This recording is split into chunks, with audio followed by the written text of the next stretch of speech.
Ladies and gentlemen, thank you very much for taking your time to join us today for the Phunware Fireside Chat. With me here today is Phunware's Chief Operating Officer, Randall Crowder, and Grasso Global Capital CEO, Steve Grasso, who is also a company advisor. As a reminder, we will be hosting a Q&A session after the Fireside Chat. So if you would like to submit an inquiry, please do so through the chat function at the bottom of your screen. With that said, I would like to hand the mic over to Steve. Steve, the floor is yours. Thank you so much. Thank you for everyone that is taking time out of their day to tune into this. This is a really interesting company. That's what got me involved, and it's low under radar. So I wanted to really start sifting through that with Randall Crowder. So Randall, just by the way, let's just start with your background, right? So that's an obvious. I'm not breaking new ground here. Everyone who deals with you or is involved with Phunware, I think it's imperative to know where you're coming from, because that adds a lot to the dimensionality of Phunware. So why don't you do that? I love that, and it's a team. I mean, I always say I'm probably one of the dumber guys in the Phunware family, because we really have a world-class team. You know, I come from a background, West Point undergrad, did a career in venture capital, a lot of angel investing, always looking for technologies that would kind of make inherently inefficient markets more efficient. And so I love the idea of tech enabling services. I focused a lot of my career in healthcare, and then did a Kauffman Fellowship. I always knew the Phunware story. Actually helped with the first $1.5 million to start Phunware back in 2009. Alan is also an ex-Army Ranger, and so we've always been close, kept in touch. And then he got me back into the operating role right before we went public. Made another investment right before we went public, and then joined the team full time and never looked back. But it was just, I knew it would take a very special company for me to give up the venture capital gig, and Phunware was certainly that. And so it's great to now be able to work with Alan and the rest of the team. On average, our executive team has known each other for 9 years or more. On average, our average employee tenure is 6 years or more. And so you have a team that's just been through it all together, been in the trenches together. And as a former military guy, that's invaluable. And Alan was also a former military guy. Yeah, another Army Ranger. Yeah, and the U though. So I got to always give credit to Miami as well. So right, exactly. There you go. So having said that, so what is that, the overlay of that military background for yourself and for Alan? How much does that come out in Phunware, as far as the first thing when you think about it in military and in West Point is discipline? Yeah. And logistics, right? So there's a lot of stuff that's behind the scenes. So I think it's only natural to just give a couple of sentences to that on how that really, the layers of the onion, if you will. I think, first I would say recommend to anybody read Startup Nation. It talks about, Israel and what their service does for their ecosystem of entrepreneurship and innovation. The military teaches you things you don't even know you're learning. And one of the, besides discipline, one of the things that I most value, and I see it in Alan, I see it in myself, is being able to operate amidst chaos.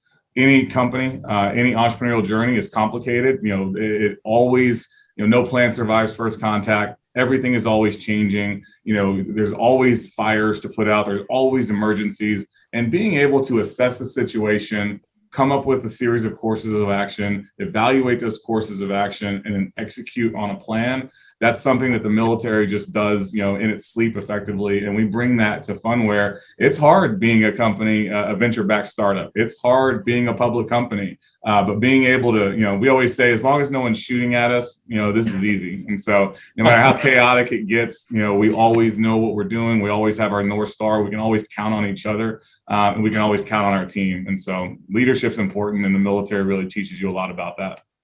So when people are visiting this webinar, when people are tuning in for the first time and hearing about Phunware for the first time, what do you tell them? So when people see you walking around with your T-shirt and it says Phunware on it, and they say, what is that? Who is Phunware? What do they do? What do you tell them?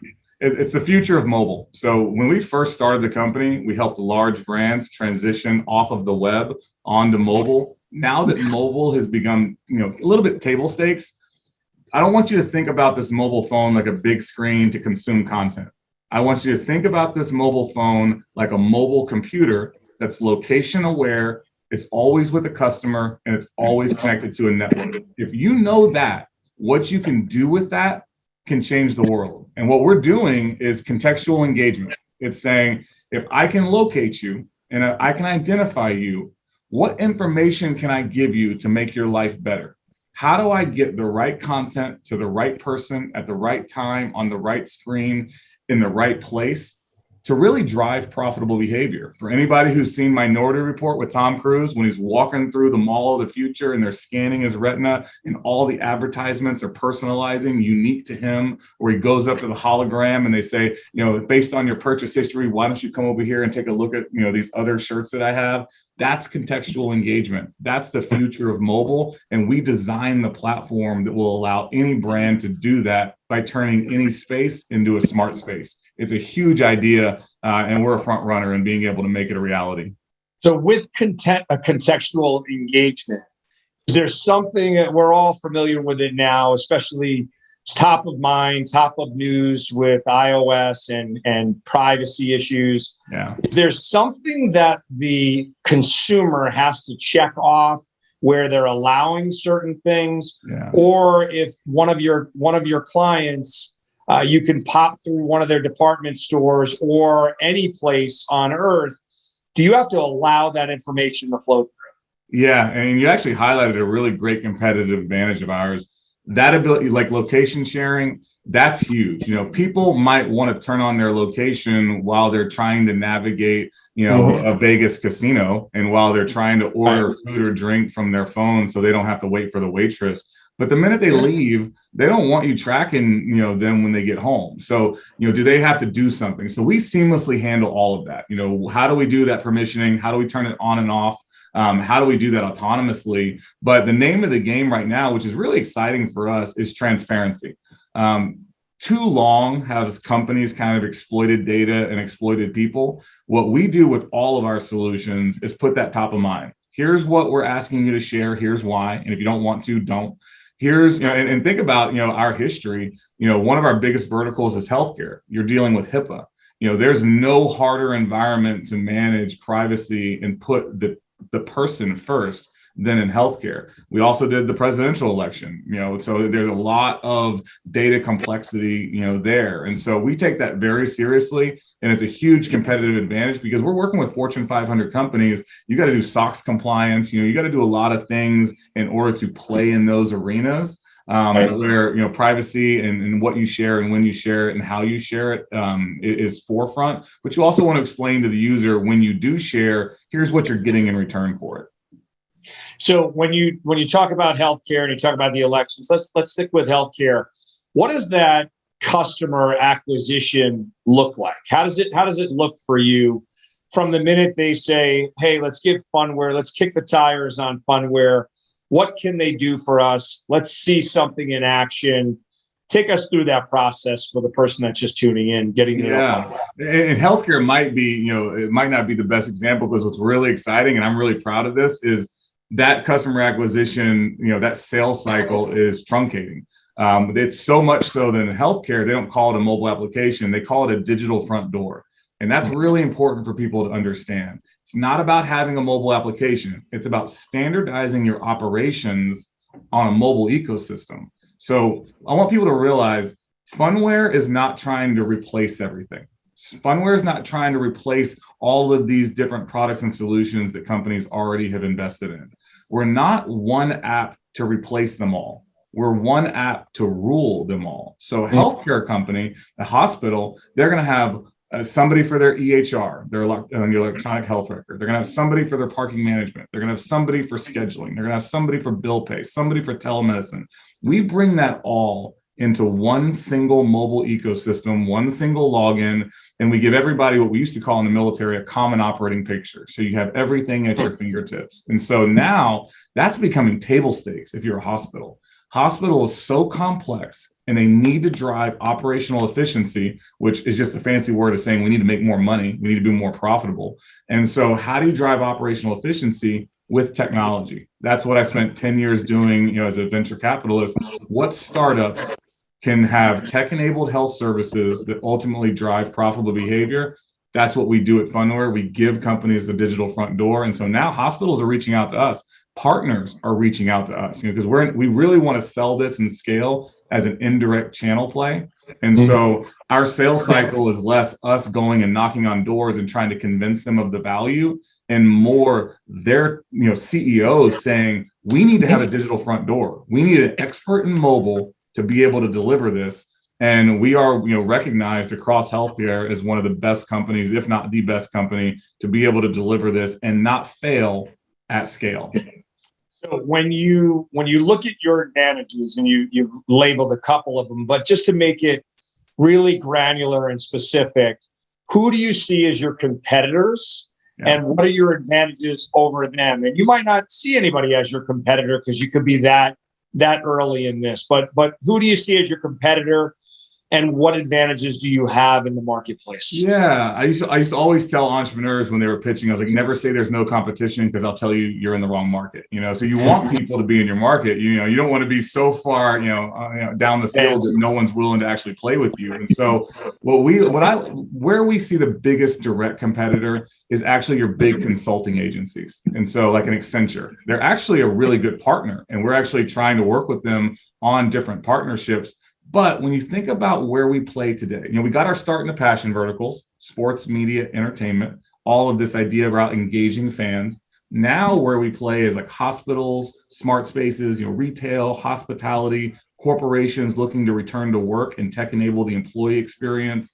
That kind of more institutionalized mobile ecosystem, they don't have teams. They don't have a big engineering team. They don't have a big mobile strategy team. They just want to focus on their business, just like they would license a Salesforce for, they license a CRM from Salesforce or a communication platform from Twilio. They just want it to work. And so right now, if they haven't heard about Phunware, and by now I hope they all have, and I'm going to try to make sure they do, and this will be part of it. But if they haven't heard of Phunware, they might hire Accenture and say, you figure it out. I don't want to get fired, and I don't know what to build, so you figure it out. So Accenture will go out and they'll basically cobble together a bunch of point solutions and try to stitch them together into a unified solution. As you can imagine, it often doesn't work. It's over budget, it's glitchy because they were never meant to be interoperable. So one of our biggest competitive advantages is we work out of the box. It's an end-to-end cloud platform that just works. You license it, and we can deploy. We deployed one of our last healthcare digital front doors in less than a week. No digital agency out there trying to build a mobile application can do that. When we were a digital agency, when we got our start, you're talking 20-30% gross margins. Our target operating model now, because we invested in this platform, is 75% gross margins. So you show me somebody who is deploying mobile software that has as much feature-rich capability as we do, and the platform is called MAS for anybody that wants to look it up. It's multi-screen as a service, or MAS for short. There's no way they're going to be able to deliver it on kind of a SaaS licensing model that has 75% gross margins. And we know, because we had to build this and it was very hard to do so. And so that's really exciting for us. And then all of our software comes pre-integrated with all of our products. So that location engine is going to come pre-integrated. So just like you might get Microsoft Office just to use Excel, you're still going to get PowerPoint. You're still going to get Access. Nobody knows what you do with Access, but you're still going to get it.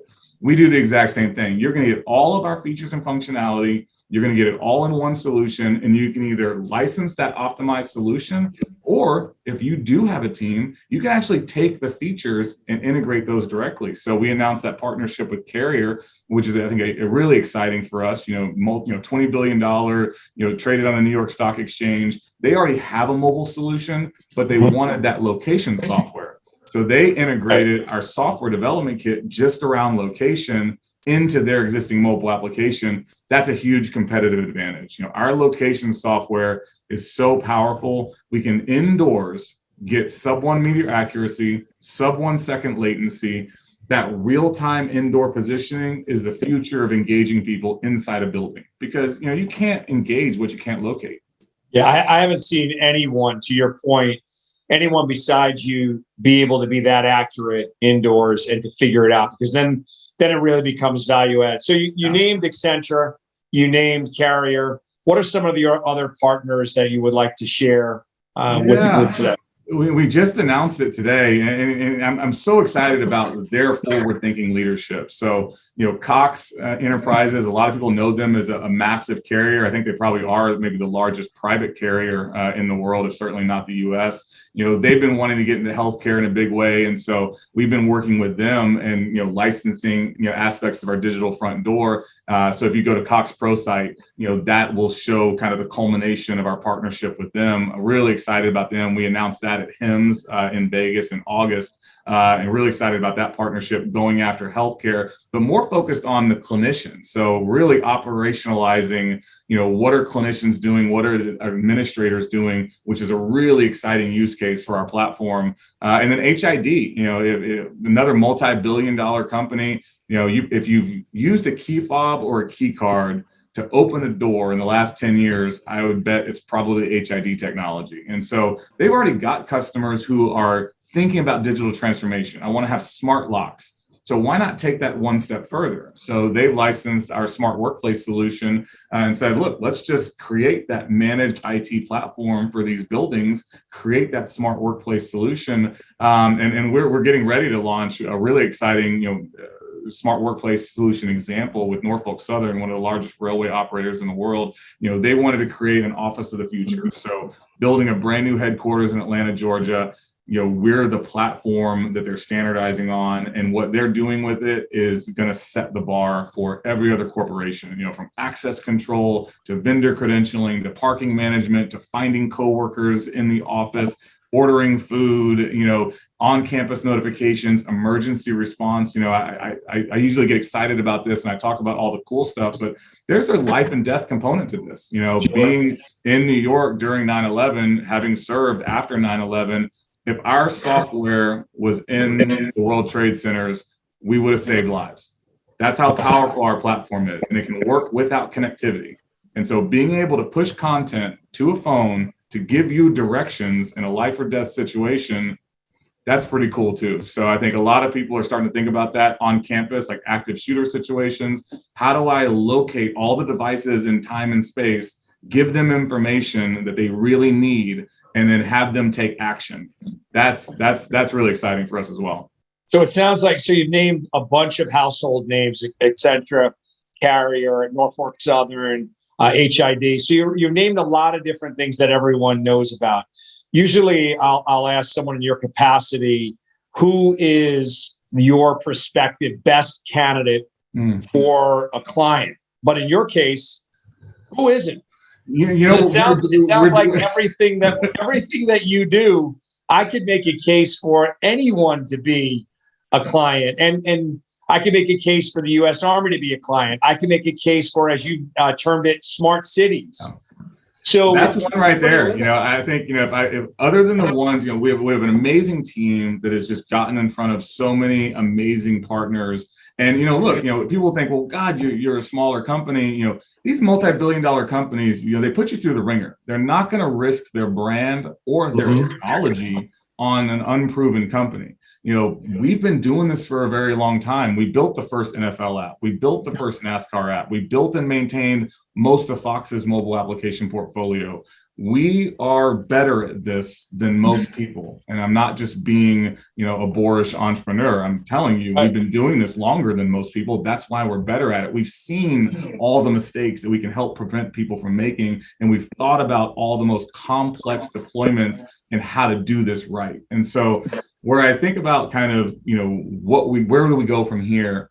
I'd love to work with, closer with an Amazon. There are these large companies who are thinking, and you said it, smart cities. So we announced that we did Pasadena. That was our first smart city, but that got a lot of attention from other cities. But let's take that one step further. How do we create this platform that almost turns the mobile device into a mobile concierge for your life, seamlessly integrating with everything? And then on top of that, I'm going to throw AR into it. So I could be walking down, I'm in Austin here, walking down 6th Street downtown during South by Southwest, pull up my phone. And if you've seen the movie Free Guy with Ryan Reynolds, if you haven't watched that movie, it just came out, watch it. Yeah. When they put on the glasses and they see this augmented reality overlay and they find out all this information about the real world in a virtual world overlay, in a smart city, we could do that right now. And so that's exciting. So when I look at it, for me, when I'm looking at a stock, I've been an institutional sales trader, professional trader since 1993. And when I decided to sign on and be an advisor to your team, this was a no-brainer for me because anybody can pick out a Tesla after Tesla became Tesla, right? It's picking out Amazon before it was Amazon. Yeah. So this is something that I really feel like is a diamond, an undiscovered one. I don't even want to say a diamond in the rough. It's an undiscovered one. So anybody who's going to be watching this is a fair chance that they are technical people or they are players in the marketplace. What is it about the stock that is it just that the word hasn't gotten out there, that not enough people know who Phunware is right now? Because everything that you're describing, if I didn't hit up a stock chart, I would say this thing must be an amazing stock right now. I got to look at the chart. I got to look at the price. And then you turn around and you look at the price and you look at the chart, and it doesn't reflect what you're saying. So where's the disconnect? Because everything that you're talking about resonates with shareholders, corporations, and there's not a lot of people in corporations that you can't help. Yeah, you said a lot of very smart things, and you're helping us navigate this in real time right now. So your role as an advisor is invaluable, and then Gateway, who's kind of organized the call, also important. And what I mean by that is, just like politics, there's the business of being a politician, and then there's business of getting elected. Two totally different businesses. And I wish our politicians spent more time on being a politician and less time on being and staying elected, or getting and staying elected. Same thing for being a public company. As an entrepreneur, especially a couple of military guys, we want to focus on our business. We want to come up with a plan, we want to tackle it, and we want to go after there, and we want to deliver value to our customers. But you can't just do that. You have to play the public game. If you want to be public, and for those that don't know, it's called IR. It's investor relations. It's constant. Just as much as we sell customers, we have to sell shareholders. And part of that selling is getting coverage from banks and getting different analysts to talk about your company, and that takes time. And so you have to get in. And now in this post GameStop world, being on Discord, getting on Twitter, telling more people, we have very limited attention span in this world today. So we've got to do a better job of staying in front of customers, getting in front of the right people, talking to folks like you, doing videos like this. I don't think we've done a good enough job of that. And so I look at, Phunware right now as a relatively binary decision for an investor. It's either A, you think somehow in the next year or two, we're just going to squander the last 12 years and, over $100 million and all the opportunity we have, and we're going to fail. And so you shouldn't invest in us. Or you think we're going to be successful, and right now is an incredible entry point. We haven't been valued this low since maybe our Series B, almost 10 years ago. So this is an incredible opportunity to kind of build out a position in Phunware if you do believe what we're talking about and you believe the opportunity. And here's the kicker, and I'll end with this: we keep making this mistake as shareholders, investors, whatever you want to call it, just like you said about Tesla, nobody wants to have the courage to invest in the companies that have the potential. You had 10 years to invest in Amazon below $100. And on 4 separate occasions, their stock cratered by 60% or more. You could have bought Amazon for less than $10 for a good portion of their journey through that 10 years. But what were they doing? They weren't paying attention to the market fads or the rumblings of people telling them that they were doing too much, that they were being silly. They were building the infrastructure for an on-demand economy that would become unbeatable. On-demand products and services and on-demand cloud storage. They didn't pay attention to everybody telling them that was stupid. They knew where the puck was headed. They knew this would be transformational, and they took 10 years to build it.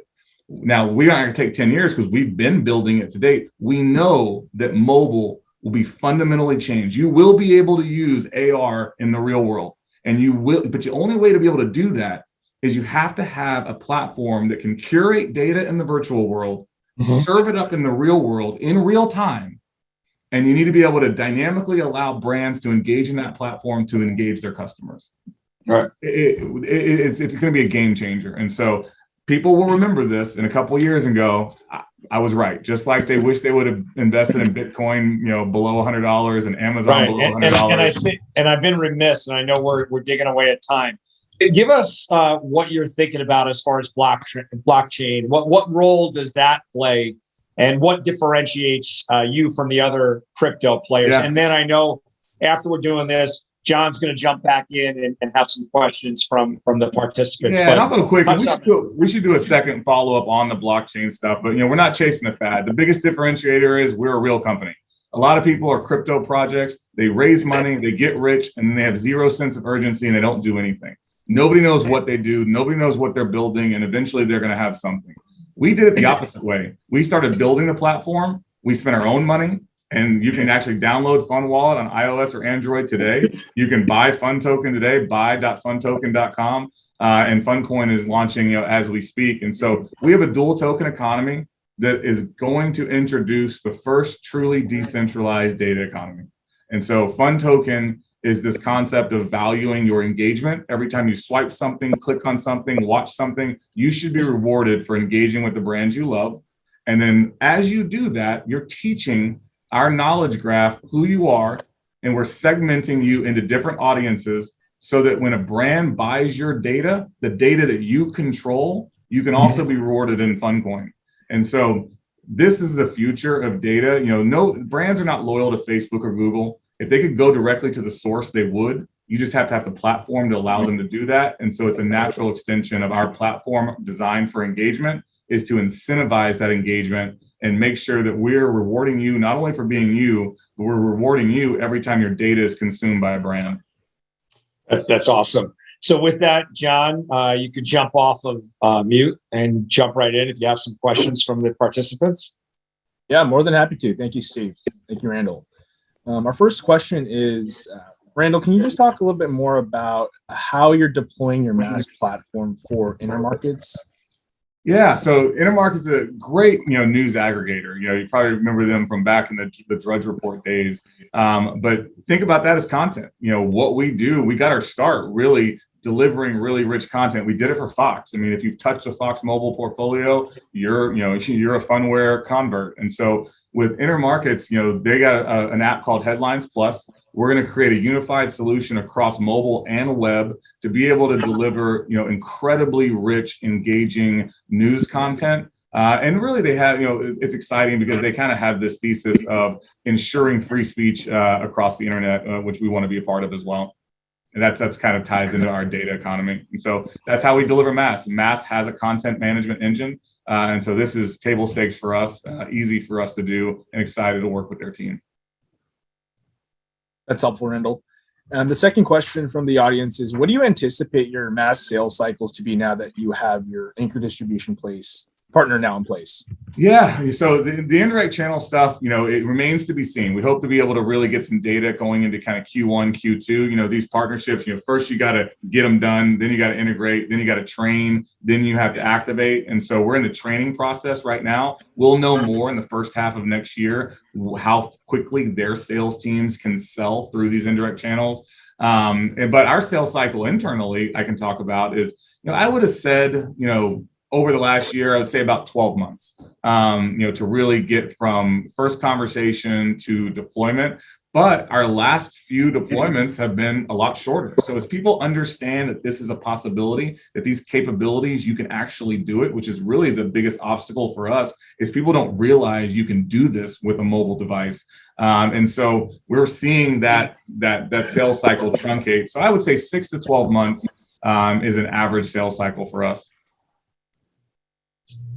Wonderful.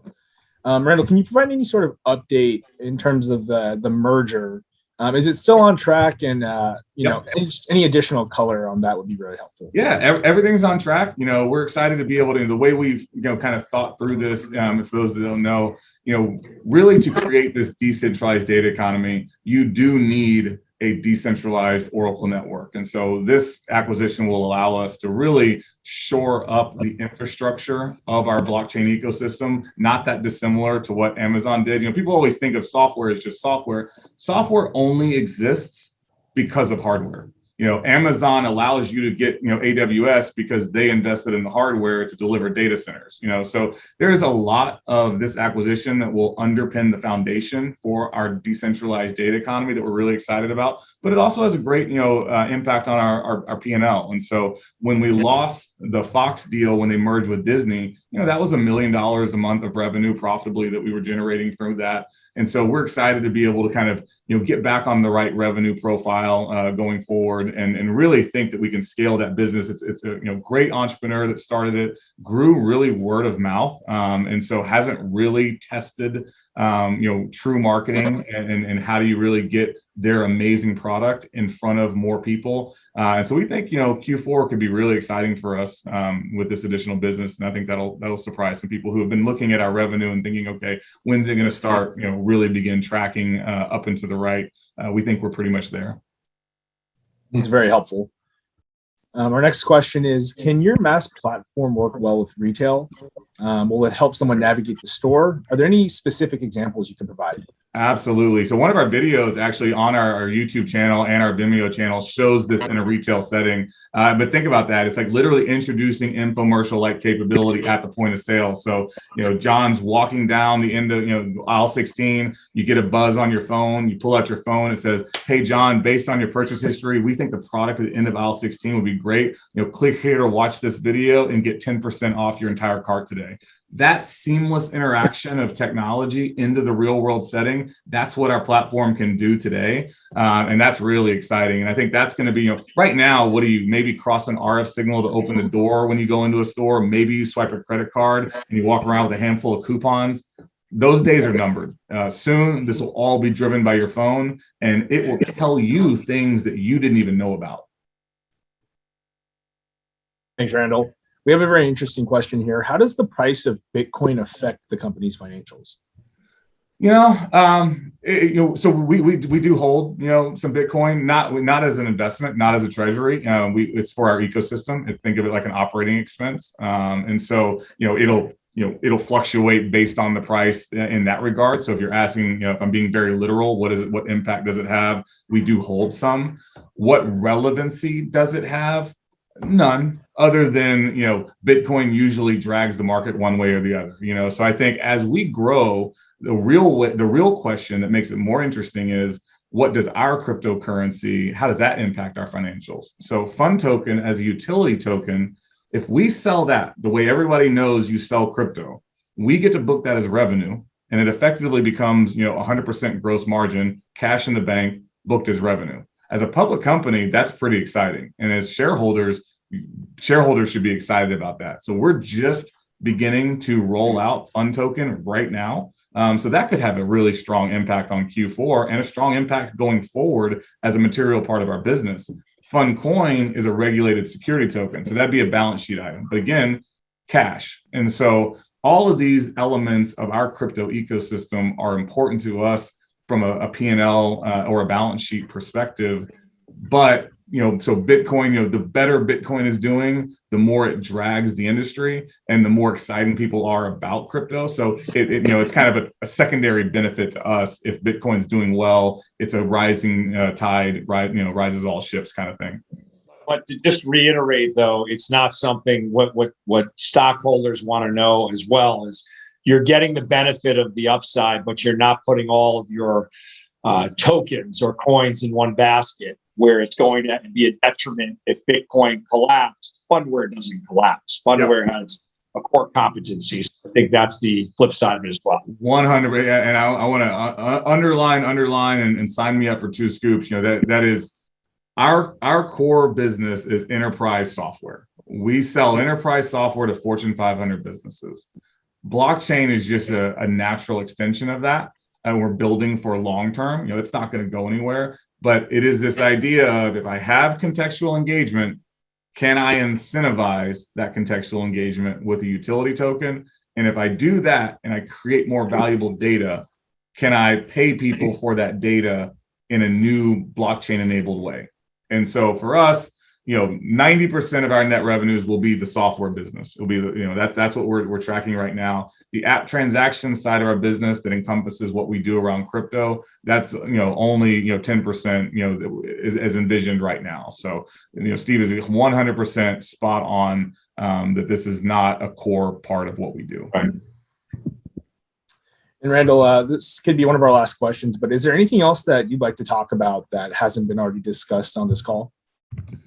I think for us, I think we covered it. I think what I want to say is like right now is such an incredible entry point, for Phunware, to be able to, learn about the stock. You would love to do, more follow-ups to this. Please, we try to be as transparent as possible, ask questions. This is a transformational opportunity. This is a big swing for the fence. I used to always tell people as a venture capitalist, there was always this natural conflict between people who wanted entrepreneurs to de-risk everything and figure everything out, but then they also still in the back of their mind wanted to invest in the next Uber. Doing anything material in this world, that's what, if I'm a shareholder, that's what I'm looking for. Do I have the right management team? Do I have the right product market fit?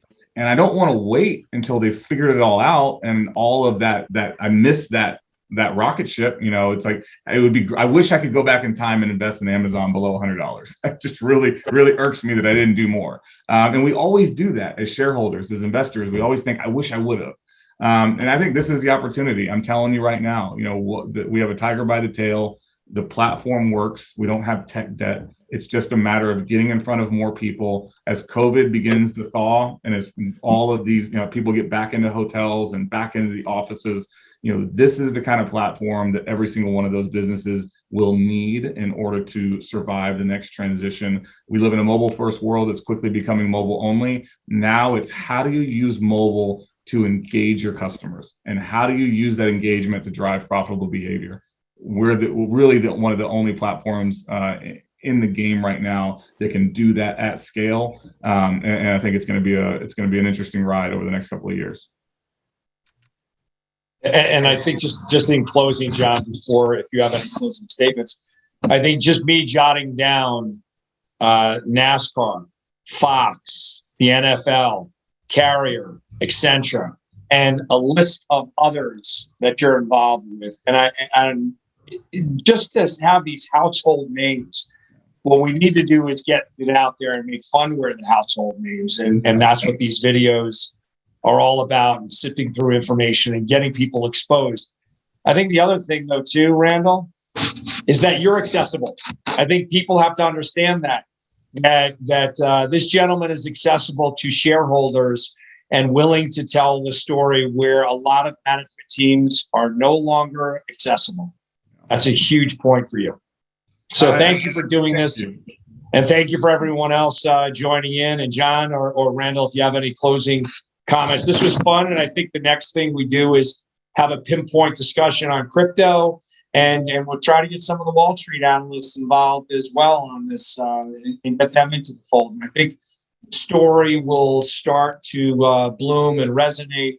But I didn't know who Phunware was before I got involved with the company. And the more I listen to it, there is a disconnect on the stock price, and that does create opportunities for investors. And that's where my brain was at. Yeah, no, thank you for that. I mean, I think that's, I will end with, all the credit goes to our employees. I am blown away almost on a daily basis.